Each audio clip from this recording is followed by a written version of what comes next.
안녕하십니까, 차홍순 변호사입니다. 오늘은 한번 어떤 내용으로 유튜브 콘텐츠를 찍어볼까, 어떤 주제를 가지고 말씀을 드려볼까 고민을 하다가, 제가 이제 지금 형사사건 전문 변호사로 활동을 하고 있잖아요. 개인적으로 형사사건을 수행하면서 어떤 경찰관이 미운지, 아니면 어떤 검사님이 미운지, 둘 중 누가 더 미운지, 이런 주제로 한번 얘기를 나눠봐도 좋지 않을까 싶어가지고 영상을 키게 됐습니다. 저희들은 이제 형사사건을 수행하면서 고소를 하는 경우도 있고요. 아니면 피의자, 피고인을 변호해서 방어하는 입장에서 일을 하는 경우가 있습니다. 이렇게 크게 두 가지로 나뉘는데, 그 과정에서 이제 가장 많이 마주치는 게 경찰 수사관님, 그리고 검사, 이렇게 많이 마주치게 됩니다. 그 과정에서 좀 제가 느끼기에 서운했다, 또는 이 수사관님은 너무 밉다, 이렇게까지 할 필요가 있나 싶었던 적도 있었거든요. 그래서 그런 경험을 토대로 한번 말씀을 드려보려고 합니다. 우선 경찰 수사관님 중에서 좀 밉다라고 생각이 들었던 분들은 간혹 이제 의뢰인분들이 나이가 어리신 분들도 있습니다. 근데 어리시다고 해봤자 거의 20대 초중반 정도이신데, 이제 변호인 선임을 뒤늦게 하신 분들 같은 경우에는 제가 변호인 선임이 되고 같이 조사를 들어가 보면 의뢰인이랑 이미 수사관이랑 말을 편하게 하고 있더라고요. 수사관님이 의뢰인한테 반말 쉽게 하고, 그것도 이제 변호인이 있는 앞에서 그렇게 하시는데, 저희 변호인들 입장에서는 저한테는 되게 소중하고 또 존칭을 써야 되는 그런 의뢰인이 옆에 있는데, 근데 의뢰인이 수사관으로부터 반말로 하대를 당하고 그렇게 된다고 하면은 약간 좀 곤란하고 난감합니다. 의뢰인이 그렇게 수사관한테 반말을 듣고 있는데 저조차도 수사관이 편하게 생각할 가능성도 있는 거거든요. 물론 제지는 하고 싶지만 이미 그렇게 어떠한 라포라고 해야 되나, 그런 게 쌓여 있는 상태에서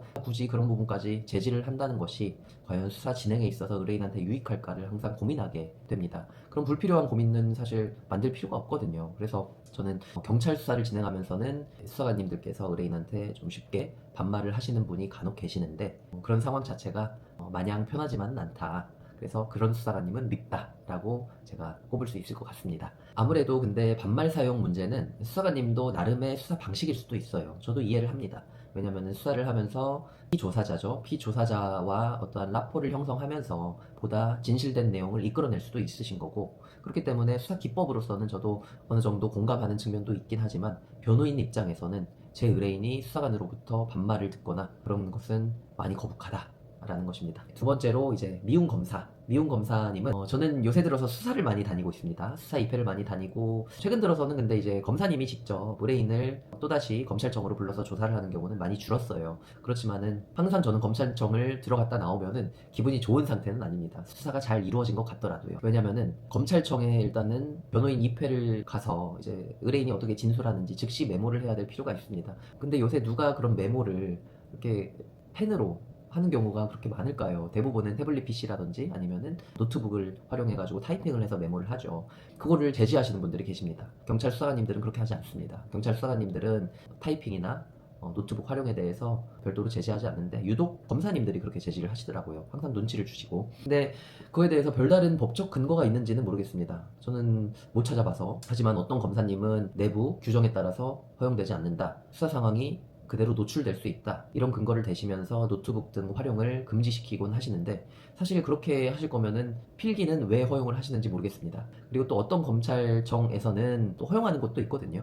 그래서 이 사안에 대해서 저희 변호사들끼리도 얘기를 주고받은 적이 있는데요. 어떤 변호사님은 그냥 자연스럽게 미리 허락 구하거나 그런 것 없이 자연스럽게 노트북 꺼내가지고 타이핑한다, 아무 제지 못 받았다 라고 경험을 공유해 주신 분도 계시고, 또 어떤 분은 틀며시 노트북으로 메모 좀 하겠습니다 라고 해가지고 동의를 구해서 타이핑을 하신 적도 있다 라고 경험을 공유해 주신 분도 계시고, 저도 제지를 당한 적도 여러 번 있고, 또 자연스럽게 노트북을 활용했던 적도 있고, 그래서 검찰청마다 어떠한 통일된 원칙이 있는 것 같진 않고요. 마땅한 근거가 있는지도 사실 모르겠습니다.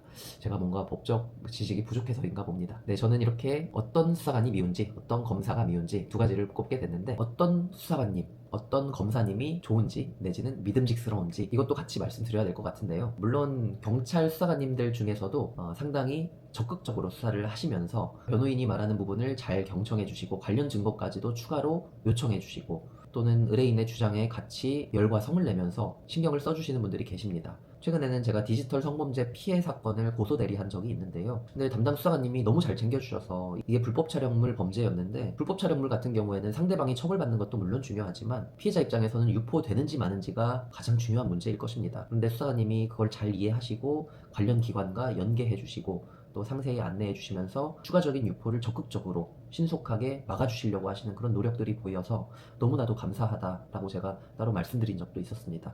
그래서 저는 고소인 입장이든 피의자 입장이든 어찌됐든 실체적인 진실을 발견하기 위해서 자신의 일처럼 혼신의 힘을 다해 노력해 주시는 그런 경찰 수사관님들한테 너무 감사하고 좋은 수사관님이라고 생각이 듭니다. 또 한편으로 또 믿음직스러운 검사님들도 계세요. 특히나 재판 단계에서 검사님들의 역량이 많이 발휘되는 것 같아요. 수사라는 것은 강제성이 있는 것이기 때문에 검사님께서 어느 정도의 권한으로 강제 수사를 할 수 있고 좀 자유도가 있는 편이죠. 반면에 공판, 재판 단계에서는 검사님 혼자만 독단적으로 진행할 수 있는 게 아니고 반대되는 변호인도 있는 겁니다. 그래서 예를 들어서 증인 신문이 이루어질 때는 검사님께서 어떠한 질문을 하더라도 그거에 대한 반박 질문을 변호사가 충분히 이어나가면서 사안의 분위기를 아주 바꿔놓는 경우가 있거든요. 이제 저도 느끼는 거지만은 그런 증인 신문 과정에서 약간의 증언의 모순점이라든지 부족한 부분 이런 것들을 집요하고 예리하게 캐치해내셔가지고 즉흥적으로 증인에 대해서 그렇게 신문하시는 경우가 있는데 그런 때에는 저도 검사님한테 많이 배우곤 합니다. 가끔 가다가 저도 그런 검사님들을 보면은 참 존경스럽다. 이 나라의 국민으로서 되게 믿음직스럽다라는 생각을 하곤 합니다. 일례로 제가 예전에 국민참여재판을 진행한 적이 있었는데요. 저는 국민참여재판을 나름 열심히 준비는 했지만 퀄리티가 완벽하다고 생각하지는 않았습니다. 이제 처음 진행하는 국민참여재판이기도 했고요. 그런데 이제 검찰 같은 경우에는 검찰 내부적으로 국민참여재판에 대한 그런 프로세스가 아주 잘 갖춰진 것 같더라고요. 그래서 검사님께서 처음에 모두 진술을 하시면서 법정 가운데 나오셔가지고 피고인에 대한 공소사실을 낭독하는데 저는 이제 그런 검사님의 옆모습을 바라보면서 되게 믿음직스럽다라는 생각을 하게 됐습니다. 변호인의 입장인데도 불구하고요. 우리나라 국민은 이런 검사님들에 의해서 보호받고 있구나 라고 생각을 했었는데 물론 제가 그 사건에서는 승소를 하게 됐습니다. 만장일치 무죄 판결을 받게 됐고요. 어찌됐든 그렇게 멋있는 부분도 있습니다. 근데 사실 솔직한 말씀을 드리자면 저는 검찰청 조사를 받고 나오면 항상 기분이 좋지 않습니다. 제가 원하는 결과대로 피의자를 변호해서 무혐의가 나오든 아니면 피해자를 대리해서 사건이 재판으로 넘어가든 간에 검찰청 조사만 갔다 오면은 항상 기분이 좋지 않아서 그날은 약간 야식으로 맛있는 음식을 즐기곤 합니다. 스트레스를 받는다는 얘기죠. 네, 오늘은 이렇게 좀 제가 수사와 재판을 경험하면서 느꼈던 경찰 수사관님에 대한 생각, 검사님에 대한 생각에 대해서 짧게나마 공유를 드려봤습니다. 여러분들은 경찰 수사관 하면 떠오르는 생각은 어떤 게 있는지, 검사님 하면 떠오르는 생각은 어떤 게 있는지 자유롭게 댓글 남겨주시면 저도 답댓글로 의견 공유 드리도록 하겠습니다. 참, 한 가지 더 있네요. 미운 경찰 수사관님 한 가지 더 있습니다. 간혹 가다가 의뢰인분들이 경찰 수사관님의 연락을 받고 통화를 하면서 수사관님이 이렇게 말한 적이 있으시대요. 이거 사건 간단해서 그냥 벌금 정도 나올 거다. 굳이 변호사 선임할 필요 없다. 이런 말씀을 하시는 분도 사실 솔직히 말씀드리면 꽤 많으신 것 같아요. 벌금형이라는 게 어떻게 보면은 가벼운 형일 수도 있겠지만 의뢰인 인생에서는 절대 남아서는 안 될 형량일 수 있는 거거든요. 공무원 신분이실 수도 있고 군인이실 수도 있고요. 그래서 변호사 선임을 고민하시는 것 자체를 아예 사전적으로 부정적으로 말씀을 드리기보다는 편하게 상담 한번 받고 오셔라 라고 얘기를 하시는 게 좋지 않을까. 사실 의뢰인들이 법적 지식이 충분하진 않잖아요. 경찰 수사관님의 연락을 받게 되면은 당황스럽고 수사관님의 말 한마디 한마디에 의지할 수밖에 없는 그런 상황이실 거라고 저는 생각이 듭니다. 그렇기 때문에 수사님들께서도 되도록이면은 한번 변호사 상담 한번 받아보고 오시라. 이게 근데 변호사 선임이 필요한 건지는 모르겠다. 상담은 받아보시라. 이런 정도로만 얘기해 주셔도 충분하지 않을까 이런 생각. 이거는 아주 일부 수사관님들께서 그런 것 같고요. 다른 수사관님들께서는 변호사 상담 받고 오겠습니다 라고 하면은 당연히 수사 일정도 조율해 주시고 일정 부분 기일도 넉넉하게 부여를 해주시는 경우도 훨씬 많습니다. 네, 오늘 영상은 이렇게 마치도록 하겠습니다. 항상 영상 시청해 주시고 구독해 주셔서 감사합니다.